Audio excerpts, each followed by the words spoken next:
Did the Seahawks just acquire a new dynamic edge player for Mike Macdonald's first defense here in Seattle?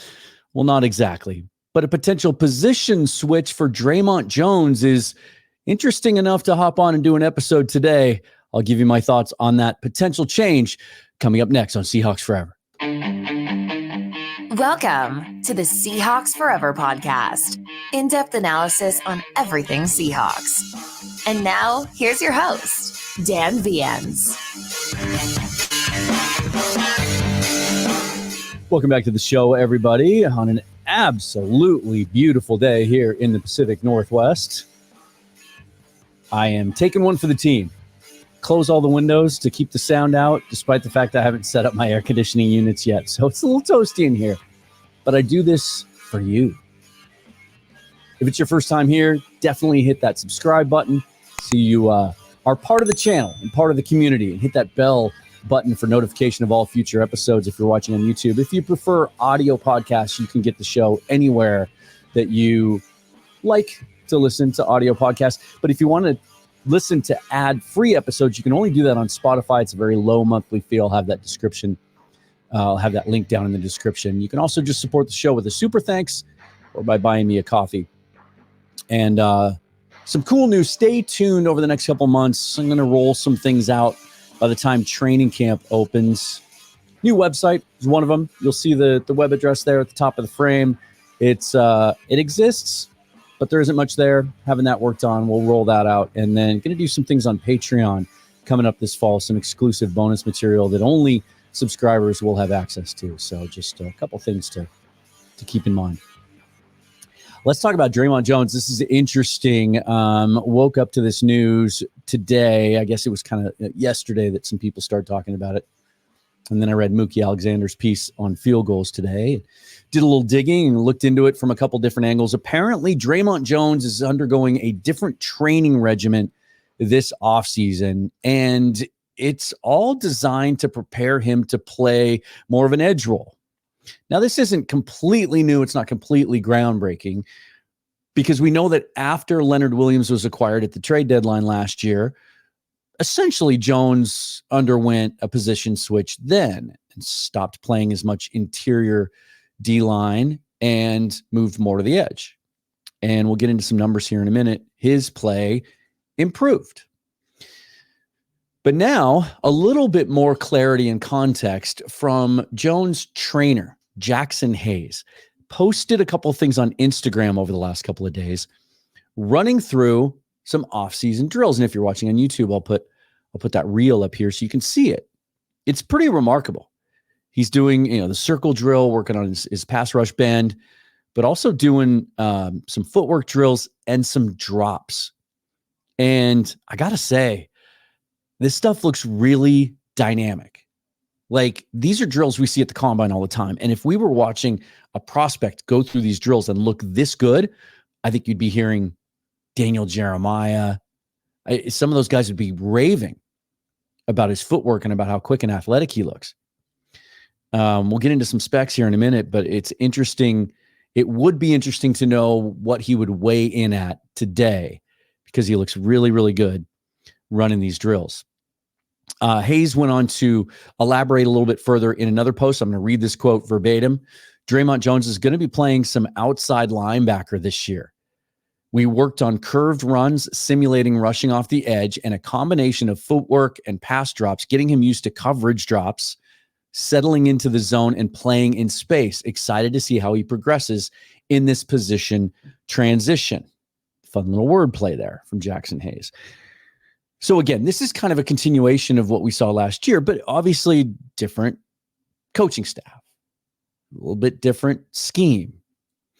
And the first thing that came to mind, and then was able to find some other opinions and read up on it, is that this would be a similar role to what Macdonald used with so much success last year for Jadeveon Clowney. Basically revived Clowney's career. Signed him off the street really late in training camp. And, the guy's always been known as an edge setter, but his reputation as a pass rusher had kind of dwindled, never turned into that dynamic pass rusher that was expected of him, especially being the first overall pick back in his draft year, actually has never had more than double-digit sacks in a year. So I wanted to look at like how similar are these guys physically, because it seemed to me that Clowney was longer. And he is taller. So Clowney, 6'5", 266, 34 and a quarter inch arms. So all sorts of length and power. We saw that in his one year here in Seattle. Is his strength, even still today, isn't in like a vast array of pass rush moves. Like his tool belt's pretty limited, but he gets by with speed to power and length and motor, right? I mean, we'll never forget the game at San Francisco. Was that a Monday night game, his 1 year here, where the Seahawks beat the Niners on the road? And he was the MVP of the game. Like he absolutely, almost single-handedly wrecked the 49ers. Now, Jones, I thought, well, Jones isn't that long, is he? And I was right. He's just went and double-checked. He's 6'3", listed playing weight last year at 281. But 33 and 3/4 inch arms. I forgot how long his arms were. Just a half inch shorter than Clowney, and really, really long arms for his size. And Jones is just 27 years old now. So a lot potentially left in the tank. Now, again, I think from the video, I would venture to guess he's not 281 today. Not moving that well, I wouldn't think. And that maybe the goal is to take at least 10, maybe 15 pounds off of him, tighten him up a little bit, get him down into that range, 265-ish. It's an interesting thought. First of all, I want to address this, because one of the big storylines this offseason among fans was, let's move on from Dre'Mont Jones. Like, we signed him to the big contract, biggest free agent contract the Seahawks had ever handed out under Carroll and Schneider. 3 years, $51 million to lure him away from the Broncos. And he just didn't live up to expectations. And a lot of people in this day and age of having to have an extreme opinion, we're just ready to move on from him. Cut him, trade him, all sorts of trade ideas this offseason, in part because of lack of production last year, at least the perception of lack of production, but also because of salary cap implications, right? This year, his cap hit is $18.1 million, $11 million base salary, $7 million of that is guaranteed. So not a lot of flexibility there. And not a lot was said early after the Macdonald hire about Jones, but recently there's been a lot more talk about how, in fact, Macdonald directly addressed this a couple of weeks ago, about how excited he is about his defensive line group. Like, after they drafted Byron Murphy, he said, can't wait to see how these guys all fit together. And we have some really cool plans. And he specifically at that time said, we have a plan for Dre'Mont Jones, and I can't wait to see it. Well, now we know what that plan is. Will it be a full-time move? Will he still play inside a little bit? Maybe some 3 technique? Sort of doesn't sound like it, especially with the addition of Murphy. Kind of makes that redundant, right? Now you can play Murphy and Williams almost full-time. And Jones can rotate in with Jaron Reed, Mike Morris, depending on down and distance. It'd be interesting to see how Cam Young fits into that. The veteran Jonathan Hankins. Every time I talk about this, I still have to kind of pinch myself. And I know I keep saying it on the show, but it's remarkable how different this roster, this team is in the trenches this year. We talked about that a couple of days ago about how much deeper it is on offense. How when Corbin Smith was on the show, how some good players we like, are going to get cut this year on the offensive line because there's so much depth there. Let's pop the depth chart up once again, just to take a quick look at it. But look at that defensive line group. Now, the numbers next to the positions are the numbers that they kept at each of those spots on the initial 53 last year. And defensive tackle, defensive end, especially in what Macdonald does, you can kind of morph those together. So here it says 4 defensive tackles, 3 defensive ends. Let's just say 7 defensive linemen. Now, I've got Jones still listed in that group. But if he's going to be a full-time edge player, and you bump him out to outside linebacker, right? And that's literally what Jackson Hayes said. Jones is going to be playing some outside linebacker this year. Now, he did say some. And so maybe you just kind of borrow from that group, right? That outside linebacker spot that kept 5 at the beginning of last year. Is that going to make it tougher for Darrell Taylor to make the team? Or is he one of those 5? You can see here, Nwosu, Hall, Mafe, obviously locks. I don't have Taylor in green. I don't think he's a lock. I think he's going to have to make this team. And then I really like what I see on tape from Houston rookie Nelson Caesar, undrafted free agent. So there's 5 right there. But, maybe Caesar might be a guy you can get onto the practice squad if you want Jones to count against that position group. And that might open a spot for Miles Adams to make the roster again. But you could see how valuable that versatility could be. Now, I want to address the question of, was Dre'Mont Jones really as bad as we thought he was last year? So when you take a closer look, he spent 4 seasons in Denver, wasn't a full-time player essentially until year 2. His last 3 full years in Denver, he averaged 40 tackles and 6 sacks a season. Last year with the Seahawks, 49 tackles and 4.5 sacks. So he had his career high in tackles, and he was only a sack and a half off of his average. Now, when you look at since the position switch, after the deadline last year, they moved him out to edge. According to PFF, his grades all went up. And when you look at it a little closer, the last 5 games of the season last year, so a little less than a third of the season, 39% of his tackles and 44% of his sacks in those 5 games. So he clearly played better at that spot, being on the outside, setting the edge, but also having the opportunity, having the ability to drop so that Macdonald can do what he does best, and that is just bring guys from everywhere. So the offense never knows what to expect and where guys are coming from. And again, that role last year for Jadeveon Clowney in Baltimore revived his career. I think he signed a multi-year deal this year with he left Baltimore. Was it Carolina or Tennessee? No, I don't have it in front of me. I think he signed a 2-year deal, didn't he? But he tied his career sack total his high number of sacks, 9.5. He had 9.5 sacks last year. That tied a career high that he achieved back in 2017 and his highest tackle count since 2018. 2024 is going to be a crucial year for Dre'Mont Jones. Like if this works and he plays great, right?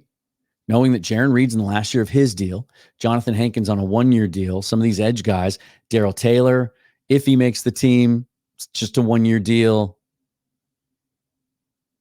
It's an interesting year for Dre'Mont Jones. If he plays really well, then he's a clear extension candidate next year, going into the last year of his deal in 2025, when his cap number will be $23.1 million with 0 guaranteed money. So now if it doesn't work, he doesn't play well, he gets buried on the depth chart, becomes a rotational player, it's just not a fit. You can cut him prior to the last year of his deal, and because it's an expiring contract, you don't have to worry about post-June 1 or pre-June 1. You'd incur $6.5 million in dead money, but you'd save 16.5. But then there would be a huge opportunity there, if he plays great, to extend him and significantly lower that cap hit in 2025, which would be $23.1 million. I had thought maybe we'll get a hint of how they feel about him if, John Schneider said there's some bookkeeping things they're going to do, some automatic triggers in some guys' contracts to free up a little bit of cap space that they need before the season starts. I thought, well, maybe they can do that with Jones, but when only, there's only $4 million non-guaranteed dollars on his salary. The way I understand it, not a lot of wiggle room there to do a salary to bonus conversion. Maybe there is. And if they do something like that, if they make an adjustment to his salary in some way this year, his contract, so that it actually kicks more money onto the cap in his name in 2025, that could be a hint as to how confident they feel about this move. I'd like to see him just leave it alone. There's other triggers or other levers they can pull in order to free up a little bit of money that they need to get all their draft picks signed, practice squad, all of that. But I'd rather just see him leave it alone, because you talk about motivation, right? Guy knows he has to play really well this year,